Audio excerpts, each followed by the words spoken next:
some kind of atonement or whatever, but like this, give him a second chance. Right. Whereas if you don't have that, the only way you can deal with the person having a bad, rough patch in their life or has addiction problems or whatever is to kill him. Right. So I think that's an interesting evolution in Morgan's development. Yeah, but I think also, like, you know, he does feel guilty because we see him crying in this scene. Like, he's feeling bad about kind of his position on this whole thing and how it's cost people. Yeah, no, seriously. But he's not going to change it. And I can respect that. And he's come around to a point that I can respect. Not where, like, all life is sacred and you can't hurt anybody at any cost. He's now at the point where... I'm not so sure he's given that up. Well, but he's more willing to go along with people who are going to do those things. Yeah, all we ask is them him in the not way to actively sabotage people doing the things that need to be done. Right, to the detriment of everyone. Yeah. So now he's actively contributing in his own way, and I think that's a much more interesting place for him to be. Plus, he heard these guys are growing weed. They're drug dealers. You got to lock those fuckers up. Right. Right. He's going to have the first privatized prison in the zombie apocalypse. The economics just make too much sense. So just as we think everything's great and we're about to start sucking popsicles, a guy busts out of the building on a motorcycle. Daryl subdues him, asks the important questions. Where'd you get that bike, man? I'm the only one allowed to have a post-apocalyptic chopper. Well, you know why he's asking that question, Why? right? Because it's his bike. I think it's implied that these are the that's people who caught that couple or whatever from last season. Yes. Stole his bike because he had to drive back in that truck. Yes. So I think that's what's implied here. Okay. That either they killed them or they captured them or That's something. right. That's Aaron's okay, because that's it's all Aaron's pieced bike. together. Yeah, you can Gotcha. tell. Yeah. You're right. Oh, damn. I feel stupid now. Well, I had to think a while on that one. I thought it was just he Like, has why a is real he- bike boner. And Yeah. where'd you get that bike, man? I want to go to that shop. And then over the guy's CB that he's got, a woman's voice says, "Put the guns down, you prick. We've got Carol and Maggie. We need to talk." I think it's a nice little play on Rick's name. Sure. Prick. Question. If this guy's in communication with people on the outside, why the fuck does he bust out and get himself shot on a motorcycle? The tactics of this don't make sense. Yeah. Well, they didn't know that they were there until they got his walkie. So... Oh, so maybe they're like... I don't know why he would bust out. Why he wouldn't come out and say, "Hey, Hey, pricks, don't shoot. I got Yeah, don't shoot. I'm here. I got a message for you." Yeah. But I don't know. Yeah. Maybe he panicked. What are you going to do? It's not terrible, but it was more of a head scratcher. This is a hell of a cliffhanger. They're trapped. We like Carol and Maggie. Like, we don't know how many people are out there. Rick doesn't know how many people are out there. They got people we care about. Uh-huh. Everybody's trapped. The two new, the new mom and old mom in the group. Lots of emotions at stake. Pretty great way to set up next week. Yeah. Tara and Heath going to be the saviors. Are they? Heath? Sorry, not Tara and Heath. Tara and Gabriel, they already went back, so they're caught too. What do you mean they already went back? Tara and... They went to the building because Jesus was there, right? Well, Tara and Heath took off immediately. Like, I think they're gone. They went on their 2-week mission. They're gone. Okay. Because Heath, Glenn So said, they "You must want have to come actually got back? out. Are you sure?" And he's like, "No, man, I need to get out of here." I presume Tara went with him because that was the plan. So I think they made it off safe. Okay. They're going to come back with RPGs and pull a Carol. Well, I don't. What Save do they them? have? Like, I don't Nothing. know. I'm genuinely afraid because I don't see how both Carol and Maggie get out of the situation. Especially since what are they going to want? The only way they can is if these people have to be. I was like, well, maybe they're not saviors, but they're in communication with the savior. Maybe. What if they're from a different community, like the Hilltop? So they would have CB communication with the saviors. Maybe the Hilltop. Do they? I mean, I guess we don't know. Like, maybe the Hilltop has a CB that they use to communicate with them too, to arrange for drop offs and stuff. I don't know. That's the only way Rick's talking himself out of this, is if these guys aren't saviors. Right, because they just killed all of their buddies, if that's the case. So yeah, what do they want? That's the big question, right? They've got Maggie, they've got Carol. What do they want in exchange? Or yeah, it seems like they killed everybody. They want? Just maybe they want the weed. Maybe gives the contents to grow room. Will go peacefully. And the armory, they probably want that. Yeah. Yeah. There were. I wonder how. Did we see them taking anything out of that place? Taking the weapons? I know a lot of people are mentioning the fact that it didn't seem like their bags were bulging with weapons they got from the armory. Yeah, there were a lot although of guns they should in there. have, because... Take them all. So, do you think this was Negan's main compound? Do you think I this can't is... imagine. No. But even Michonne if it's asked not... which one was Negan. Even if it's not, it stands to reason that they've really depleted their manpower, because they blew up that detachment. They seized this compound and killed God knows how many of them. And if they haven't seized their guns, I don't see how they can stop them. Because, I mean, it just depends on how many people are surrounding them and how good a shot they are. Because if I was Rick, I'd be like, everyone fall back. They can't get us all. And then we can fight from this place. We got a shit ton of guns. You know, I don't know where that goes, but I wouldn't. I hope Rick's not stupid enough to just like, all right, we'll come out, we'll drop our guns. They're kind of in a tough spot for sure. Well, that's the episode, man. I assume we have feedback. Yeah, we have a lot of feedback. So before we get to feedback, we've got an ad this week. We've got Harry's ad. You probably shave something, whether you're a guy or girl. You probably shave it. If it's not your face, it's your legs. Oof, we could get in uncomfortable territory here, Jim. Not your legs, it's your head. I'm going to stop listing body parts, but you probably shave it, and you're probably paying too much to do so. I would say, if you're shopping at like a retail store or a convenience store or anything like that, you're paying too much for your razors. Harrys.com has a solution for you. Not only are you paying too much, you're paying too much for an inferior product. Right. Do you even know where your blades come from? Do they come from Germany? Are you sure about that? Are they German-engineered precision instruments of hair destruction? Right, because if not, Harry's is going to be a huge upgrade for you. Mm-hmm. It's ironic that a company called Harry's does so much violence against hair. Well, I don't know. Keep your friends close, your enemies closer. Like maybe suggest switch your name to Deforestation. Okay. Not as easy to say. It's more accurate, though. More accurate from a marketing standpoint. Right, but you know they're really good blades. I've been using them for I don't know 2 years now to do all my shaving, and I really like them. And they're also inexpensive. You can save about half of what you spend on razors at the store by going to Harrys.com, and save even more by using our promo code when you get there. It's a bald move, all one word, all caps. You save $5 off your first order. So. You know, you can take their starter set, which is normally $15, and you can bring that down to 10, and you get a lot of good stuff with that, and it's really high quality stuff too. So check it out, Harrys.com. Use promo code BaldMove, all caps, all one word. Save some money. You want to get to feedback now? Yes, please. We have some from last episode. Natalie K, who wants to stress that she is not in fact Maggie, even though I called her that last time. How do we call her Maggie? Because they did a Gregory. I was doing a Gregory riff where he was referring to Maggie by Natalie. Yes.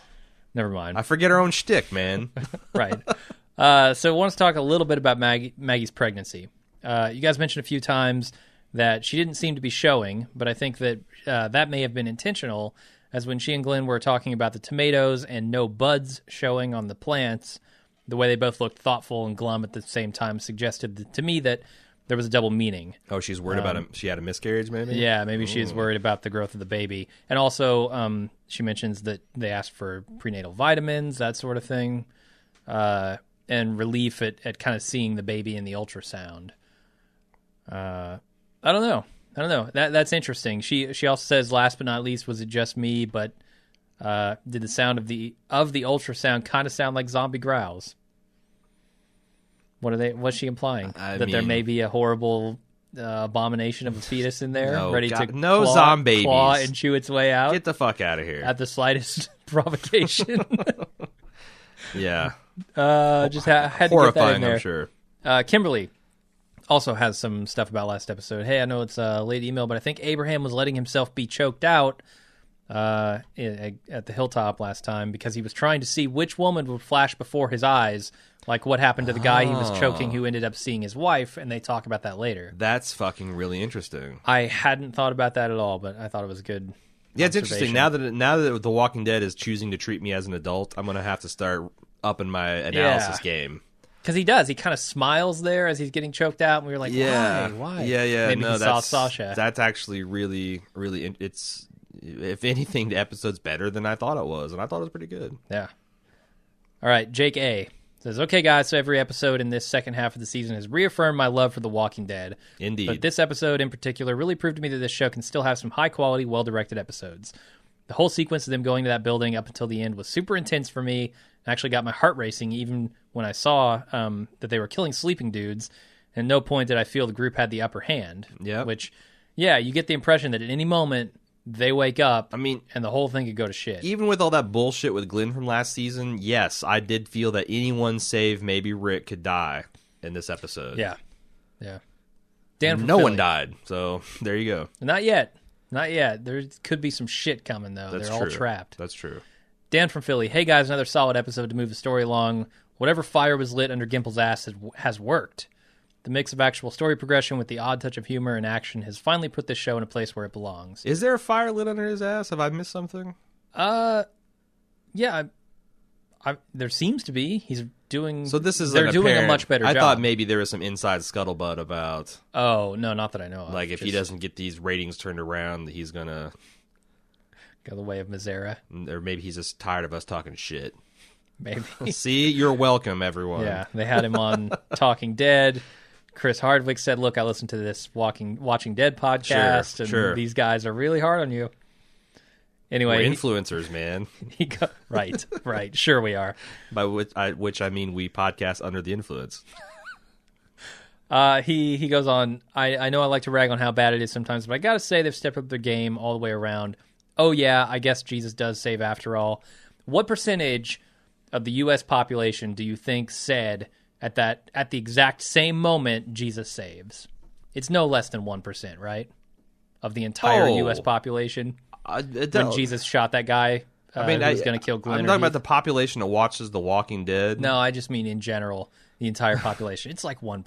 So that'd be 3 million people. That'd be 3 million people. Yeah, Shouting that's Jesus probably saves. because I'm thinking probably We both said it and we're simultaneously. atheists, so yeah, like there'd be Right. since what is this country, like 80% Christian It's a high nominally, number. or A very big number. Yeah. Yeah, I would imagine a lot of people made the Jesus saves joke. Yeah.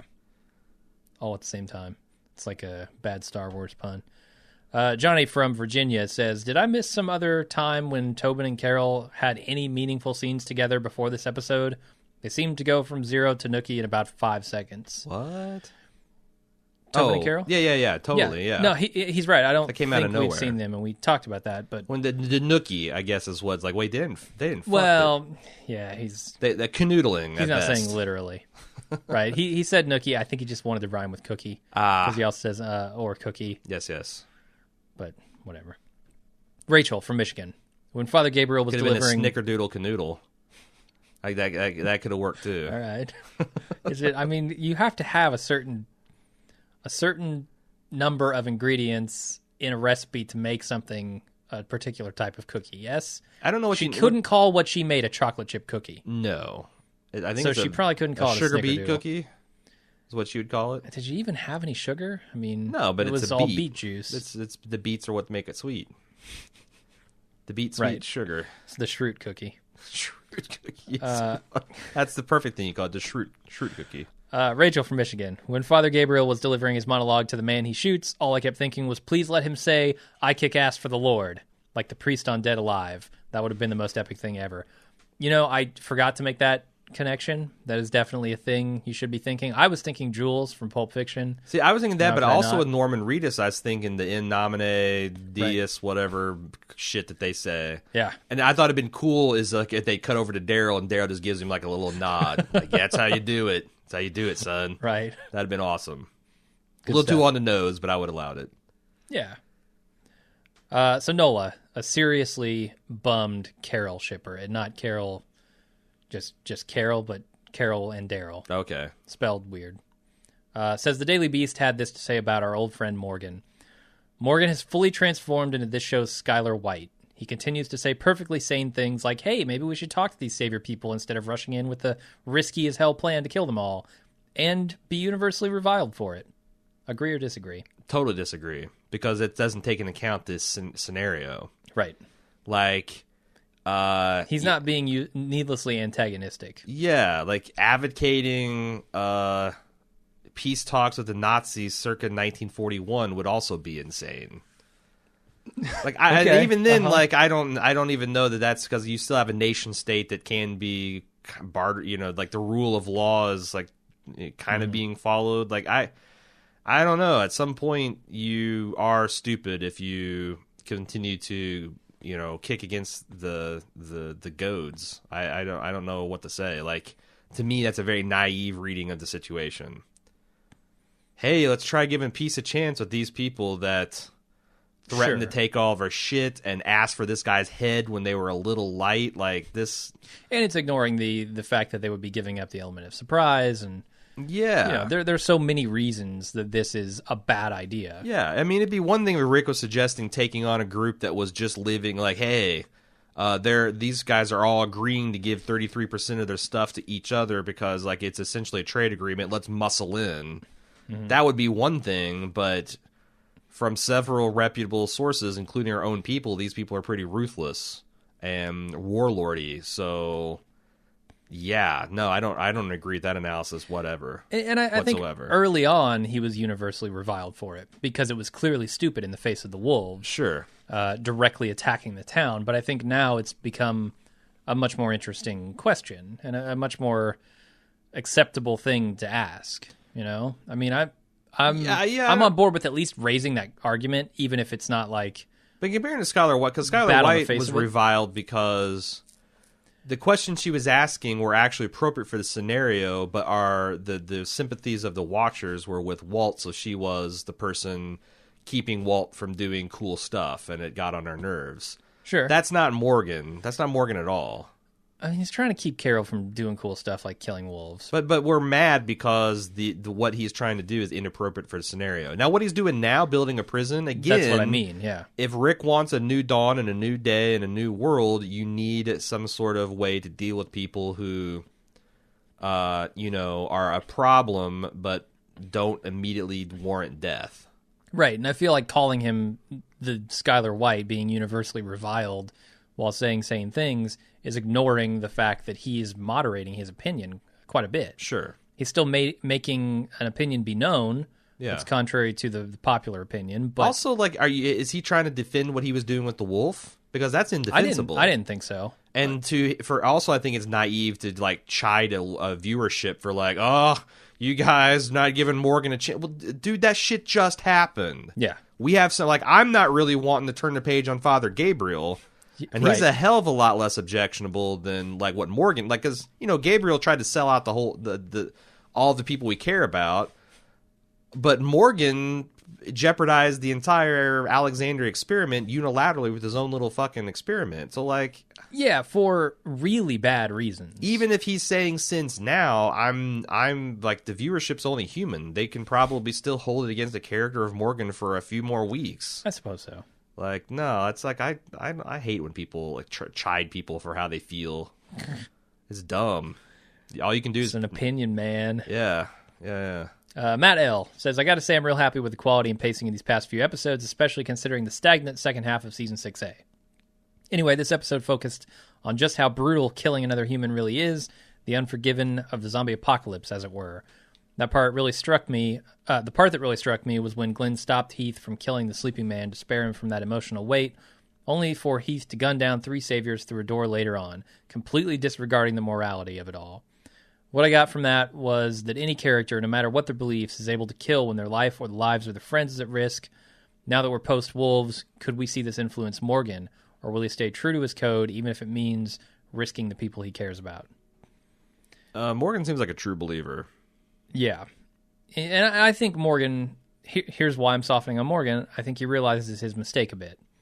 And he's not going to put himself in a position now where he needs to make that same mistake if he can help it. He doesn't want to be in the position where he needs to kill and can't. Yeah. And that's smart of him to stay behind here. Yeah. I mean, like I said, I'm fine with him trying to find a middle way. And I think, again, the group, they don't know they need it yet, but they do need a middle way. They do need a way to deal with things that is not just, terminating any threat. Is there any chance that Morgan will be put in another situation where he needs to kill again, and this time, I don't know, he either does or he has to make that decision again? Being how this is The Walking Dead, probably. Yeah. I don't see him dying in his sleep peacefully 50 years from now. Okay. Fair. Shelby says, all in all, a good episode, but so much strange/awful characterization going on this week. It all felt off to me. Really? Walking Dead doing his usual lazy writing thing. First, what the hell was going on with Carol and Tobin? I don't think these two have had any screen time together, so his You're a Mom monologue made no sense. Fair enough. The kiss made even less sense. Totally. Agree. Second, Abraham walking out on Rosita was also abrupt given how cozy they had been in bed the past week. What exactly happened for him to change his mind? All we saw last week was some self-introspection about procreation. Does he really think Sasha can give him that? Well, I think we've talked a little bit about that. I mean, to me, that felt like something Abraham is. I didn't think that was out of character. I think that's exactly what Abraham would do. Yeah, like he's made a decision, and if anything, last week is what felt out of character for him. Like for him to hide his uncomfortable situation with a bunch of false declarations of love and affection. Right. So we had some feedback on this. I don't think I included. Maybe we're going to get to it. But someone wrote in saying that this may be either like this pillow talk with Rosita last episode could have been him trying to soften the blow for later, like build her up a little bit, so that she doesn't think that he thinks she's terrible.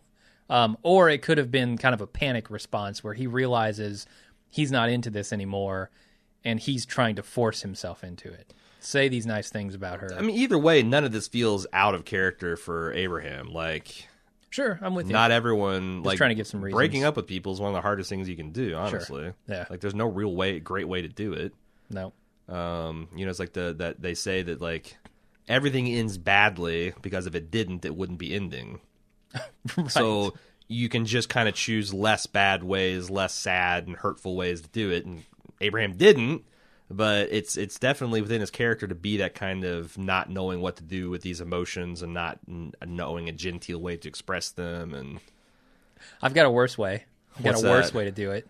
You can do it like the third point here. Denise and Tara have just effectively broken up, with Denise saying, "I'll tell you I love." They're on a break. I'll love you when you get back. No, they're done. On a Ross they're and done. Rachel Tara's style not coming break. back. No way. Yeah, she's done. She's out. I think the worst way to break is like you always hear that like where the man or woman kills the other.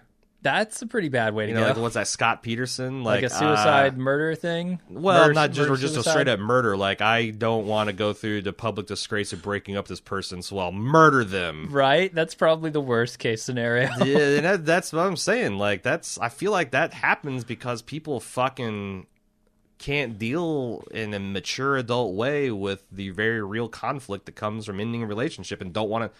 And they're selfish and psychotic enough to think that's a better alternative. Right. I think selfish is the key word there. Yeah. Like, I want to spare myself the pain of having to break up with this person. Sure. I mean, like I said, would I want Abraham to be like, look, Rosita, I'm very sorry, but I just, I've realized I don't love you, that what we had on the road is not cutting it in Alexandria, and you're a great lady and all that, but what we got is the dingleberry shit stuff, which seems like something Abraham would say. Absolutely. So, yeah, she says third. Is it she? Yeah, Shelby. I guess that's a she. That's your word. I don't fucking know. Yeah. Third, Denise and Tara spouting I love yous. Again, they've maybe had 2 scenes together in the entire course of the show. It felt sudden, emotionless, and contrived. I disagree, Shelby. I'm sorry. I feel like they've been very economic building their relationship. They have, yes, not given us a ton of time, but the stuff I've seen makes a lot of sense. Which relationship? Tara and Denise. Oh yeah, no. For some reason I felt that connection. First of all, Tara, I said it's her MO, but yeah, I mean, I remember with the governors, well, not the governors people, Martinez's. Got to say that again. His people, like, she immediately had professed strong feelings. Yeah. For the admittedly hot woman that she had shacked up with there. I feel like it's kind of, she's one of those easy. She falls in relationships pretty easy. Yeah, and for some reason, the way that it didn't do it for me with Tobin and Carol this episode kissing on the porch the kiss on the porch with Denise and Tara felt so much more natural. Well, here's the other thing. And then the subsequent, like, them just kind of being cozy together. I felt I think like Tara and Denise, those actresses, have chemistry in a way that Carol and Tobin, I don't think has chemistry with anything. He's a fucking inert material. Right. He's the noble gas of characters. He's just not going to react to anything. He's got I think chemistry with a bottle of beer. I think Carol's had some pretty good chemistry with people before. Right. I think her and Daryl have decent chemistry. It's a different, like, that's what's always been weird, because you never really could put your finger on what it was. But, like, you either do or you don't. I don't think these two characters have very good chemistry. So, like, where you're right, Tara and Denise did feel out of left field. It's almost like when they finally got together and, like, they kissed, it was like, oh, yeah, okay, looking back, I can see why this would happen and make sense, whereas Tobin and Carol's like, what the fuck? What am I seeing? Yeah. Plus, Carol's like, she's much higher on my pedestal of characters. Like, I don't want her to shack me up with any schlub. That's true. Like, find her a worthy person to be with, someone that. And again, I'm trying to put my Carol glasses on and see Tobin through her eyes, and I can kind of see. But I wish they would done a little bit more to convince me of that, rather than me having to backfill a bunch of emotions based on what I know about her character. All right, Dave from Melbourne says, given the Tobin and Heath bond, both had some character building this episode, they are surely going to die very soon, yeah? As soon as Tobin kissed Carol, I struck a line through his name.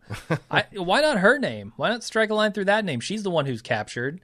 She's the one who went out and is in danger here. Tobin's sitting back drinking beer and, I don't know, thinking about walls. Yeah, I mean, I guess it's kind of a plus in The Walking Dead that they have now built up some of these relationships such they could kill arguably C-tier characters and get it like an A-tier reaction out of it. Like, Tara dies, and I've never liked Tara that much. I think she's always been just kind of fine, or even maybe of a joke character, or kind of like she's the audience POV sometimes. But like, I don't care about her like I do Rick and Michonne. She's not that level. She dies. I think Denise is approaching that level. She's a B tier heading towards A. And the combination of the two. And I would feel pretty gut shot. Yeah. Whereas Tobin dies, and I'm like, Carol dodged a bullet. Right. Carol dies. I guess Tobin, if they spin that to him being a more interesting type of, like, takes a leadership role, that would be interesting. I just won't buy his sadness. They shared a single kiss. How sad can you be? Yeah, and I don't know if that actor can pull that off either. Right. Plus, I'd be like, I got my own genuine grief for Carol if she dies. Yeah. I don't know. Jeff R. But what I'm saying is, like, the show has built enough these relationships. Like, they could kill Enid, Tara, Tobin, and get a reaction from us as good as if they killed one of the A-tier characters because of the relationships they have the others. And I hope they don't lean too much on that as a crutch. Because if they do that and suddenly Enid, Tobin, and Tara get knocked off, I'm going to be like, after the third one, like, I see what you're doing. You need this, this is the fucking Walking Dead. Someone real needs to die now. Yep. Jeff R. says, maybe this is too nitpicky, but did any of those actors actually fire one of those weapons inside the building, like in real life? God, I hope not. Not without adequate hearing protection. Right. We didn't talk about even being able to hear a walkie. I mean, Rick should have just looked around hearing like some random... Yeah. He goes on, I hate those digital muzzle flashes. It really takes me out of it. I just can't help but see them all walking around pretending like they're firing their weapon. It's one step away from playing cops and robbers as kids, but it was sufficiently brutal, so I can't complain too much. I do think, because I used to think the same way, and I think it was Adam Savage. I was listening to his podcast. He talked about how a lot of that's for safety, or maybe it's Vince Gilligan. They talk about that like a lot of that is actor safety. And we see the surprisingly long list of actors who have died and stuntmen who have died with weapons malfunctions, it makes a lot of sense. Now, having said that, I think that if they want to keep the realism, they need to do a better job of teaching the actors how firearms behave, and so they actually are doing a better job of the pantomime, because that's all over the map on this show. Well, yeah, and I think, you can see that they've had some training, and they're not going like that Sure. sort of thing. They're more like just like kind of doing a little shake, which is what you want to see when someone is actually skilled with a But weapon. I'm saying some of them do it better than others. Definitely, yeah. And there's still like they obviously don't care about a lot of the on-screen safety stuff, like with handling weapons and that's shooting past people's ears and like I can always tell spaces. when the actor playing Sasha is shooting real blanks versus just the rubber gun because she fucking blinks every single time. Oh, she's shooting a quote unquote live round. And that's the other thing that, like, Seth Gilliam noticed he did not get his eye. That's a veteran wire actor. He's not going to blink when he shoots a gun. But yeah, I feel like that's like as anytime Sasha has got the rubber gun, she's a stone cold badass. Every time she's shooting blanks, it's psh, psh, psh, she's blinking up a storm.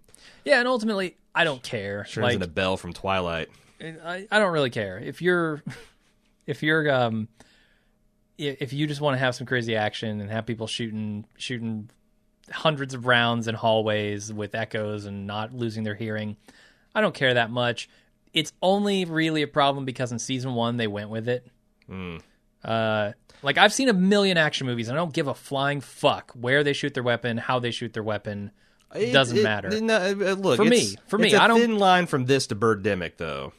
Where I don't think the line's that thin. Well, what I'm saying is that like but that's again, you're also not a gun guy, so like I feel like that it's the more you've shot weapons, the more it bothers you when people have shitty handling and of set and the entertainment you're watching. I suppose so, and maybe that's why I don't care. I don't care all that much. Now, when you shoot over someone's shoulder with the muzzle right next to their head and they have no hearing loss. That's when I start to go, maybe Herschel probably shouldn't be able to hear anything. Maybe Rick can't hear now. It'd be nice for that have those realistic touches. And they did it in season 1, and that's do a from big time to problem. time, and I know they've changed showrunners 100 times, Sure. and it's a different show now, so I'm giving them a little slack. But no, but we recently watched Saving Private Ryan, and they do that stuff so well, and that could be a part of the show's realism, which I thought would be a cool touch, but whatever. Mitch from South Carolina says this week's episode was the best and most balanced I've watched in a long time. Really enjoyed the pacing too. Every time I thought they were going to over-morgalize, they backed off and moved to the next scene. Yes, I think they're right. Like that, there was a lot of touch-and-go moments where I thought, Morgan's standing up, everyone's turning to him. It never quite bogged down, though. Yes, and I was thankful for that. And he says it also seems like they touched on a lot of loose ends that we had been introduced to in the previous episodes. Right on. Like Carol putting the cookies on Sam's grave. It was a very subtle way to address Carol's guilt over Sam's Walker breakdown. And the other character development of Carol was very surprising. She's often portrayed as a heartless badass, but of course she would actually be just as conflicted as some of the other characters. And it really adds a lot more depth to her character, who in some way has become more caricature since the Terminus episodes. But I like how they're kind of walking that back, that now that things have settled down and she's actually started to believe in the fact that this is not another term, that she's starting to deal with the things that she's been putting off dealing with for a long time. And she needed to be the person she was to get that job done, and it ties into her talk with Maggie. Like, you don't need to be this, so don't be it. I mean, it wouldn't even surprise me or disappoint me if she becomes a Morgan supporter as an overreaction to her reaction from before. Like, oh God, look at Sam, he's dead. And I mean, that would all make sense. I'd hate for them to wallow in it, but I mean, that would make a lot of sense. Phil from Indy says, I thought this episode started off slow, and 30 minutes in, I was preparing for a few extra episodes of side stories and planning the attack on Negan's camp. The show surprised me as much as Rick's group surprised the guards by jumping right into the raid in the same episode. Yeah, they have really... I was expecting the same. I thought, they're drawing diagrams, they're going to talk about this for at least this episode. We debated that on the live watch. Like, are they really going to... And they did. And I looked at like 20 minutes. They've got maps. They've got gear. They're going in. Yeah, but it would be just like them to slow down and throw another 4 or 5 speeches in and have, it be a cliffhanger, the actual assault be a cliffhanger for next week. Yeah. And they didn't. And so happy about that. Which makes me... If they knew they had this material coming up, why the fuck were they dragging their feet so much the last season or two? Because I remember like 2 seasons ago, know. I'm thinking, I think a reasonable pace would have them getting to the Negan plot at the end of this season. And that was like a season and a half ago. Yeah. Like, I mean, in retrospect, it seems like it makes a lot of sense that Walking Dead can crush material like this when the world is becoming larger and they have these, static sets that they can build and tell a bunch of interesting stories for years and amortize all that cost over several seasons. Right. In which case, why weren't they trying to get to it? I want to say maybe they've realized the error of their ways. Maybe they're course correcting here with a show that people feel should be more action packed. Because man, I'm thinking there's at least a half season that we could have just done away with, maybe if not a full season, and gotten to this, and we would never have gone through the long dark tea time of the Walking Dead soul that we went last half season. Man, I mean the prison arc alone could have been shortened by I'm talking full half season. Sure, yeah. At least a half season, maybe more on that arc. Yeah. So I don't know. Maybe they're learning from their mistakes and amping up the action. Could be. Or maybe it's just the material they have now is better and more action-packed. But like I said, if not Scott Gimple, Robert Kirkman knew what was coming down the pike. I mean, I assume Scott's read all the comics at this point. Can't imagine that he hasn't. Steven from Florida says, thought this was an exciting and intense episode. I'm not pleased with how the writers are making Carol handle Sam's death. They always showed how annoying he was to her and we never actually saw Carol show any affection for him until after his death. Isn't that the way it goes, though? And now she's going down Morgan's path. She's not telling people about this wolf thing. Yeah, he's a little confused by Carol's status. It's a status. human reaction. It's like the World's Greatest Dad, where you got this pervy little jerk that dies, and then suddenly everyone at school he's his best friend and they love him and want to right. You feel bad about how bad you treated him, like in his life. Like if you have an annoying buddy that you just tolerate, and he goes home at work one night and gets hit by a drunk driver and he's dead, I guarantee the next morning you'll be thinking, "Oh Jesus, I was a real asshole to him sometimes, and I could have been better." Yeah, because I think that's natural. I mean, I think that's a human reaction to have. Also, he says Jesus is supposed to be a ninja, but his moment was very anticlimactic. I felt that too. I felt like him going, putting on the mask and giving the speech, they won't see me, I'm going in. Who'd he save, Sasha? No, I said Glenn and Heath from the single guy with the revolver who was already dying on the floor. And they couldn't He just walked up and shot him. Yeah. And then nothing else from Jesus. I expected with him being this escape artist that he'd come on, Jesus, he'd go in and show us something. Right. Watch something. I don't know. Barry C. from the UK. Great episode. Early on, what The Walking Dead did really well was create tension, which was really high in this episode. Used to be from zombies, but it was the unknown. The gang have never gone on the offensive with an unknown threat before, and this really showed in the episode. Perhaps more notably, we have never seen the gang willfully commit murder in this way before, which also made this one of the darkest episodes ever. I largely agree. I think, helped by the soundtrack, it was extremely tense because they didn't know what they were walking into. Ashley says, just to recap, in season 3, Glenn was beat to a pulp at Woodbury, so he was on the sidelines there, talking about whether or not he's killed anyone. Though he very much wanted to kill the governor, Herschel and Maggie sort of talked him down. Mm-hmm. He was sick when the prison was attacked in season 4. True. He had the flu and he just got on a bus and got out of there. Well, he didn't get on a bus. He was left behind somehow. Remember? Because he came to and he was on that broken section of prison. Well, right. But yeah, I guess he didn't have to kill anyone on his way out because it was already over. Yeah, I guess that's true. And then at Terminus, Rick and Carol did all the killing, and in the church massacre, he and Maggie only stood guard.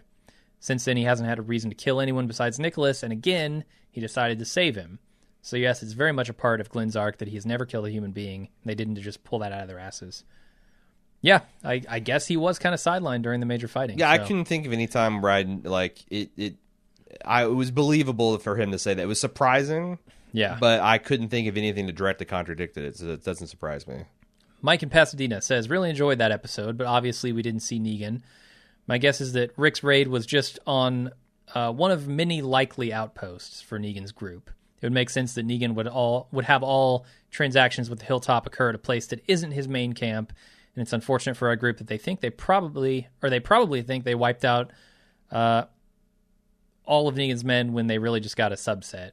But Jesus should know that Negan wasn't around, right? I mean, yeah, he would probably know what Negan looks like, wouldn't he? I guess so. So he could confirm to Michonne that no, in fact, we didn't get Negan here. Unless, like, someone got their head blown off, or, you've got that thing of, I don't know how messy things got in there. But also, they're not going to have a chance to have that conversation because of what happened at the end of the episode. Okay. I want Carl from Houston in here for the voice of dissent on the Carol thing. Oh, he's loving Carol Tobin? He's loving it. All right. He says, I actually enjoyed the Tobin-Carol interaction, found myself invested in Carol's happiness. It was nice to want something more for her than to blow some shit up. I'm interested in her arc and where it will lead. She's clearly conflicted, running up the tally of deaths. I came into this season believing that Carol was actually the best leader for this group, being able to make tough and pragmatic decisions without emotion. Now we see the weight that she has been carrying and are left to wonder how far down it will push her. What lengths will she go to in order to atone for her sins? I mean, obviously I want what's best for Carol and I want her to be happy. I just think Tobin's a poor price. Okay. At the end of the, at the end of the game of skee ball, you take your 50 tickets up the counter and, oh my God, a Tootsie Roll. He's the a Tootsie Roll's all I can get. Right. Yeah, the eraser cap for a pencil. He's the slap bracelet of Chuck E. Cheese the prizes. Plastic spider. I mean, how many shitty analogies can we make? Yeah, no, he's not the PlayStation. No, that's he's not even the ring the pop. No, I mean, at least you enjoy that for a while. Sure. That's the thing. Like I agree with his analysis and of the Carol angle. I don't. The Tobin it seems vaguely insulting. Right, I'm with you. And finally, Sloane. It's says, like what would be like even Jesse like. I understand why Rick was attracted to her. She was a good-looking woman that was a mother that, he could see that would be a good role. He could see where he could plug into that life and everything would fit. Yeah. But I'm trying to think of like if Patricia, the pantry woman, like if that's who they put Rick with, people would be like, "What the fuck?" Tobin is that she's equivalent. Incompetent. Yeah. Yeah, she's not kind of a coward. She's a gossip. Right. She's not particularly anything to look at. That's where I feel like Tobin is with Carol. I'm with you. Tobin's a sad sack of shit to be with Carol. All right. He's the plastic spider. He's the plastic spider ring. Finally, Sloane says, I think they're doing a really good job with an awful lot of this. The show has a tightness to it that we all know it sometimes doesn't. Yep. But I do have one thing that's kind of bugging me. Okay. I'm not totally buying the decision to go in and do this. And I think she's talking about, moralizing a bit. They all seem really nervous and unsure about it, and I kind of wish more people had spoken up at the meeting. Not in an ethical, moralizing kind of way, but in a strategy way. It's almost always better to defend than attack, especially when you don't know much about what you're going to find. It just seems to me that between all these people, at least a couple of them would have been like, whoa, mister, let's free a gazillion walkers from their quarry trap. Let's really talk about this if it's our only option. That's what I said on the live watch when he's like, does anyone have any objections? I said everyone raised their hand. Because you're right. The quarry plan has got to be fresh in people's mind, and that wasn't exactly a firecracker type of deal. It almost got them all killed. Yeah. But on the other hand, they went against Rick before and it blew up in their faces, and Rick did get them through it. And also, It's like, if you're going to do the defense, you're on a war footing from now until people are going to have to... Guard duty is going to have to be stood up because you cannot be taken by surprise. Right. Well, the biggest problem I see with that is you're in a siege situation and you don't have any food. I mean, you got a month's worth of food, but if this siege lasts longer than a month... Yeah. You're done. Yeah. You can't have that happen. If you had your sorghum crops going and your barley, your tomatoes, propping up your intellect, and like that little tunnel that Aaron's got, you could get fresh water coming through there, then sure, maybe. But I agree. Like, they couldn't, like, Negan could put up a barricade around them and starve them out in a matter of weeks. Yeah. That's not a way to win. Scary thing. Yeah. And also, I mean, you really just don't know. I feel like the element of surprise is a huge thing. It is. So you would be giving that up if you just kind of let them come to you. I mean, it kind of works in there because like Negan could come up and just think that they're going to roll over this community like they do all the walled communities. and Rick could surprise him in that way. Right. But that's... And you know, defense, like if you're equipped for it, defending is usually a better option than attacking. I do think that the show is a little bit black and white between it's always Morgan versus Rick. There's never a middle path of, well, maybe we don't take everybody right now and do a midnight strike. Maybe there is, maybe we need to send a reconnaissance out there and like look and see for ourselves. Yeah. Arguing about strategy, I think she's right. However, I'd much rather Walking Dead go full throttle ahead than get mired down in that bullshit. Right. That's it. That's all the feedback we've got. We do have spoiler stuff. Okay, because I've got rehash some things, some old topics, and we've got a timeline that's brewing. So. Okay. Because that's the other thing is like I've got a lot to talk about. I know that there's probably some fatigue about there's a lot of death predictions and stuff going on. But every week I feel like the calculus changes a little bit. Right. So we are going to do a spoiler section. Why don't you lead us into that? If you'd like to give us feedback, you can do so at watchingdead@baldmove.com, or you can discuss our weekly forum threads on forums.baldmove.com. I apologize, I was a little late to getting it out last night because we had the times I usually do it is when we're doing the prelude to the live watch, and we had a bunch of unforeseen technical problems. We barely got it live. We missed like the first 30 seconds of Carol bopping to her music and baking cookies. So I apologize for that, but yeah, it's up there, and we usually have a good time discussing it on the forums. All right. If you want to send us email, send it to did it, watchingdead@baldmove.com. Did you? Sorry. I stopped paying attention as soon as my part's over. Oh, I know. But yeah, we'll see you guys next week, unless you're sticking around for spoilers. And until then, I'm Jim. I'm Aaron. See ya.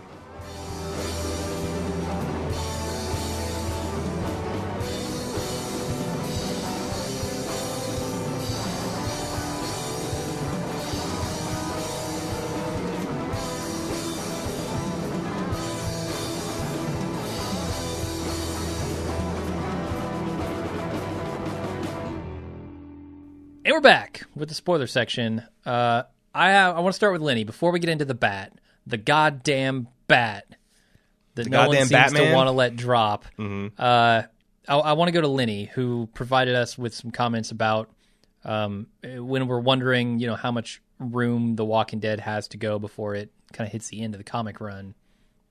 He did some calculations. Okay. He said that Season 1 ends right before the farm, which is issue 7.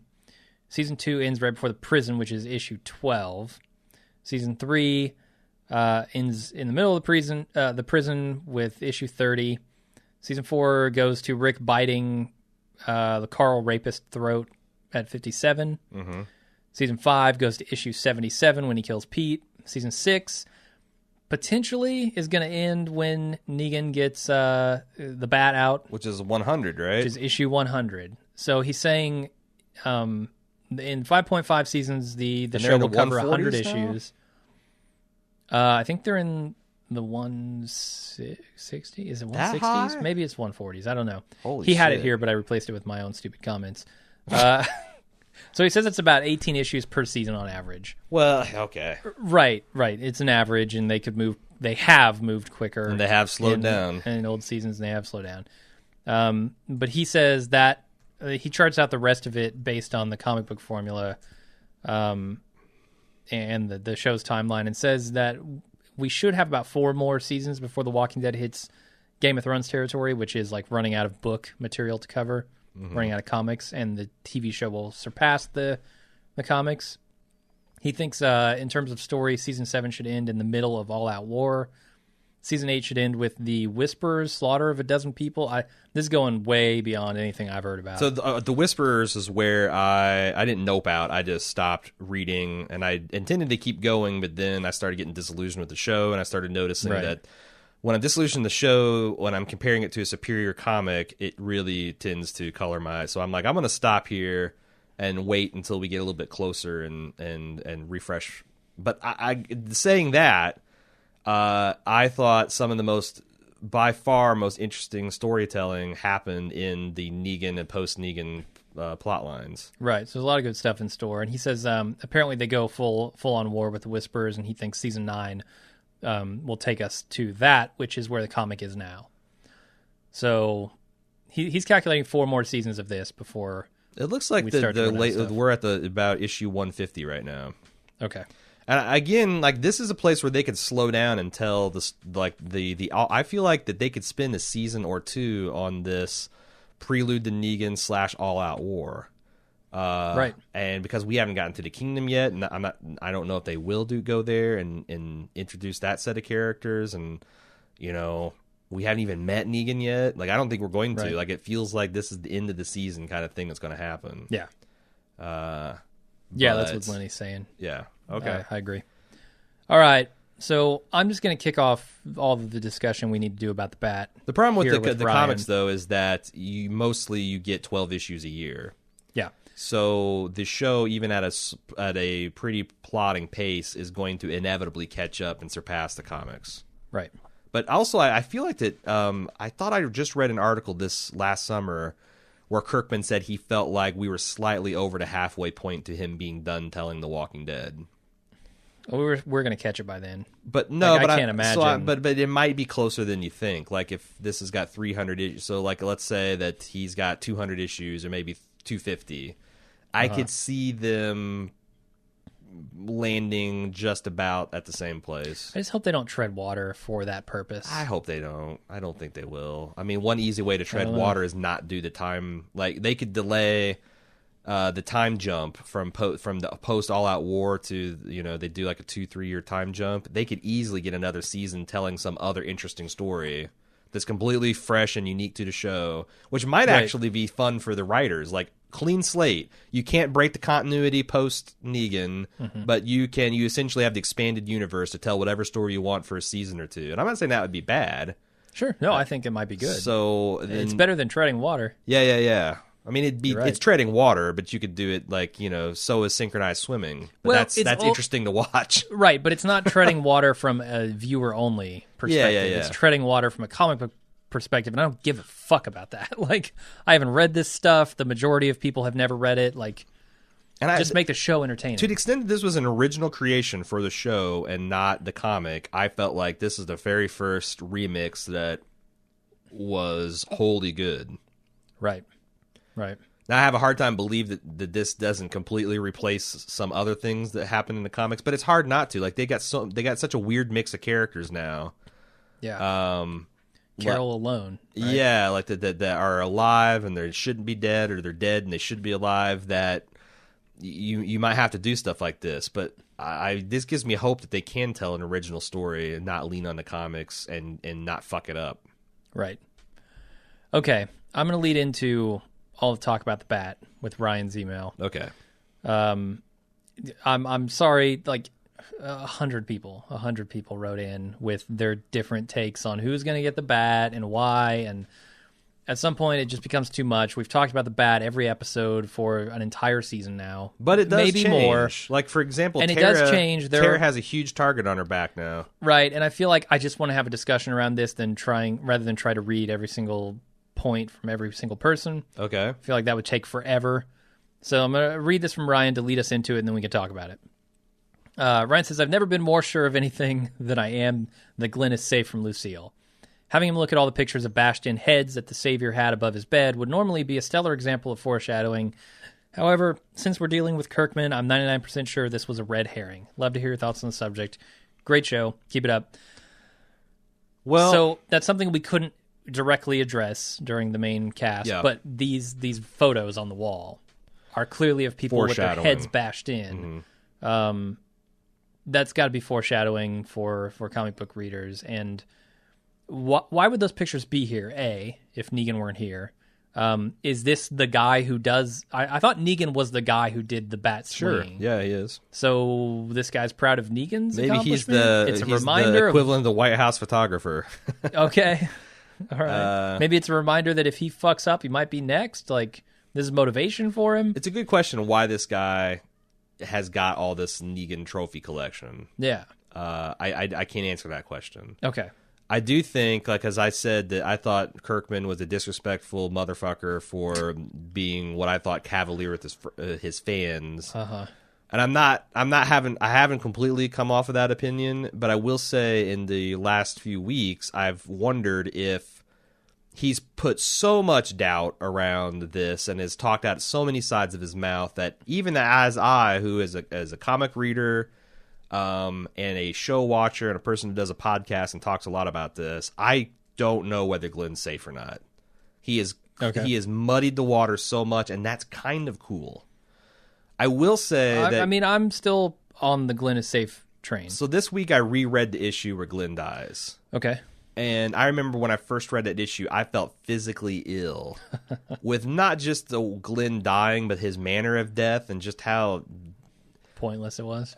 And not just that, but it's just really brutal, man. Like he survives the first blow, and it's and just everyone's reaction to have to sit there and take it. It's just really. It's really some grim shit. Like I remember the last time something like that on the show bothered me is where they were just slitting guys' throats at Terminus, you know, and like, you know, Glenn. There's another thing. Like Glenn was the next in line for the bat right there. Killing Glenn with pregnant Maggie there watching him is pretty horrific, and I'm not sure if there's anything they can do that's as horrific. And the other way around. They've now smoked it up so much that I feel like that's very plausible. Right. Let's talk about the other way around. We know that Maggie and Carol are both in captivity now. Yep. If they mixed it up and they said, hey, we're going to bash Maggie's pregnant brains in front of Glenn, is that worse? Is that more impactful? I think, you know, and again, especially after the dumpster fire of Glenn's fake death. This could be sexist of me, but beating to death a pregnant woman on television would be more horrific than beating to death a man. Yeah. I mean, I agree with you. I think the fact that she's pregnant is a huge factor in that. Yeah, but I mean, like I said, if you beat to death Tara, I try to be aware of my biases, and I'm just saying that, like, if you take the pregnancy out of it, you beat to death Maggie in front of Glenn, I feel much worse than if they beat. Like, I don't really. I'm that's like equal opportunity death. Sure, fine. In this world, I applaud you. I'm just saying that I'm not there. I mean, like I said, I'll freely admit that viewpoint's probably bullshit. But if I'm being open and honest, that's the viewpoint I have. Gotcha. And I'm just thinking, like, Lauren Cohen, because it's graphic as shit. Like, I don't know that they can be that graphic of just beating someone's brain. Did you see the Polaroids? Like, that's the end result of what it looks like. I mean, just seeing her. I mean, anyone, it's going to be some brutal, dehumanizing shit. But I'm just like, I'm not opposed to it. I do like my because if I'm sexist, I know porn. the world at large is sexist as shit. And I just don't know that AMC is going to do that. Going to beat the brains of a pregnant woman out in some dark stretch of Georgia Road. Then again, I know they're not in Georgia anymore, all right? But they're still filming there, so Jesus. Right. Right. But I also don't think they won't go there. Like, I'm not prepared to say no way will they do that. So I'm looking back where The Walking Dead has shied away from graphic violence is they didn't rape Michonne with the governor, and they didn't rape Maggie with the governor. But they got as close as they could that I think you can on basic television to make people in that discomfort level. But they also didn't go for the full-on revenge against the governor, where, you know, Maggie, the equivalent of that would be Maggie, you know, tearing his eye out with a spoon that she just shoved up his ass. But they also didn't. Some counter evidence. They had Sam get his fucking head bitten open. Sure. No problem. Sure. They had Michonne stab Ron through the heart with the sword and then get eaten. So they're willing to show that. You can murder children in the show. Right. So can you murder a pregnant woman graphically with a bat? I think you can't. I don't think you can, because even in the comics, they didn't show Michonne being raped. It was all by, it's not inference. It's like you got the reaction through like someone else overhearing what was going on. Yeah. So I don't know what the show's capable of. I don't think. I think Maggie's up for grabs. Yeah, if they do it, I even think with Glenn, like they're not going to show they'll show like blood splashing the people watching face, and you might hear some pretty repugnant shit. You might hear some terrible sounds, and you might see the end result. But like, I don't see how they get away with a, Inglourious Bastard style baseball bat, because even Quentin Tarantino went super wide angle, right? Because it's just really beating someone's brains in is some repugnant, inhuman shit. Okay, let me throw this out. Okay. Another option, Carol. Now that she's bonding with Tobin, she gets the shit killed out of her. So Carol's in this weird holding pattern where we've said for 2 seasons, like, we don't know where her character arc is. We think it's kind of she's come full circle, but she continues to evolve. Yeah. So I don't know. I don't know that killing Carol really moves the needle, and it doesn't say anything. And I don't feel anything about Tobin. Right. It's odd that killing Carol at this point doesn't move the needle, but I feel like she's not in the middle of something that I care about. Well, everyone and else, with Maggie, she kind of is. Everyone else you kill has some kind of connection to other characters. Right. And I guess Carol does. Like, everyone likes Carol. But it's kind of been her and Morgan lately, having the interactions, and I'm not as invested in that as I would have been, like, height of Carol and Daryl.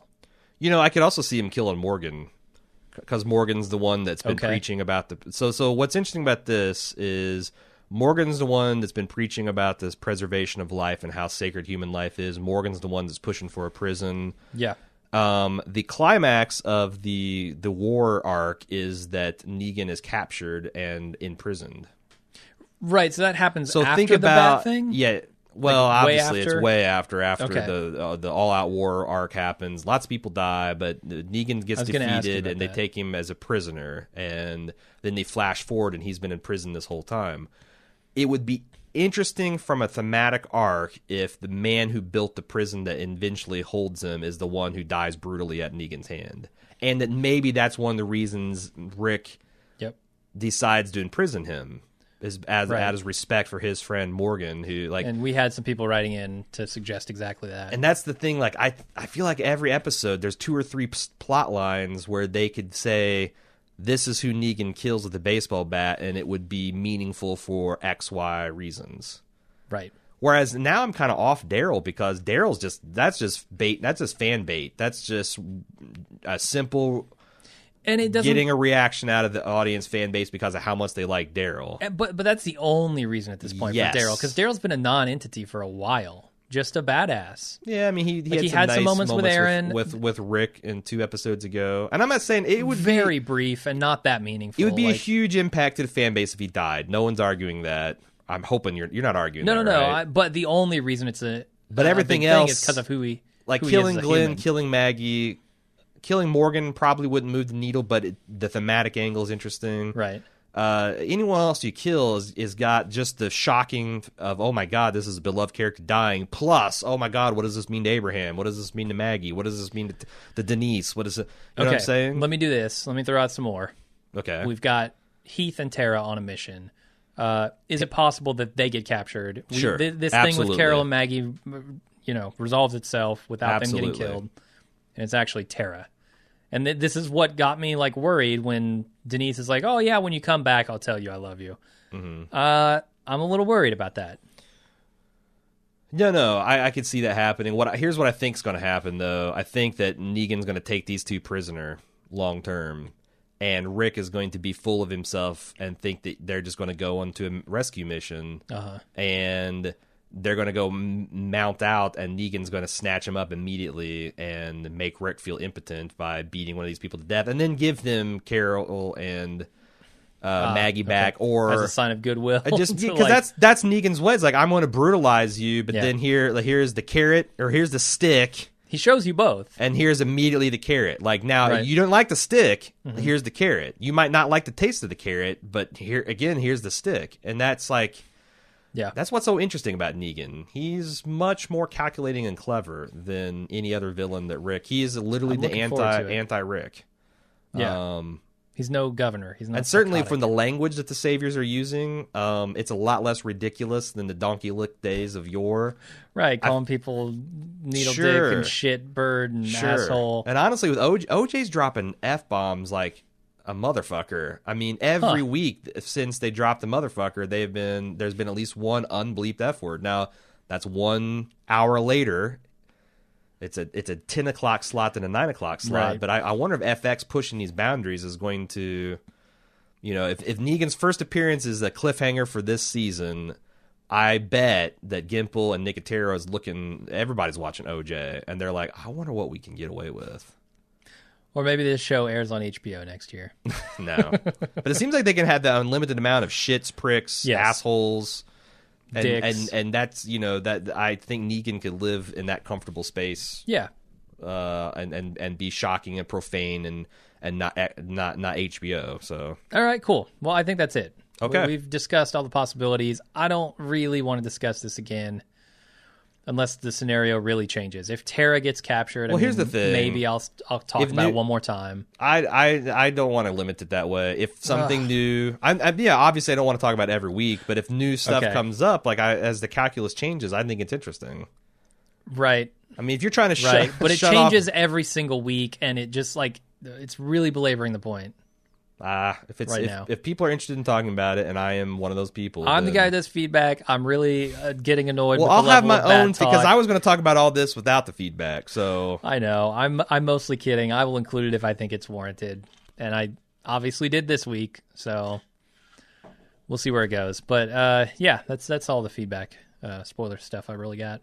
All right, well, we good? As always, watchingdead@baldmove.com and forums.baldmove.com. Anything but the bat. See you guys later.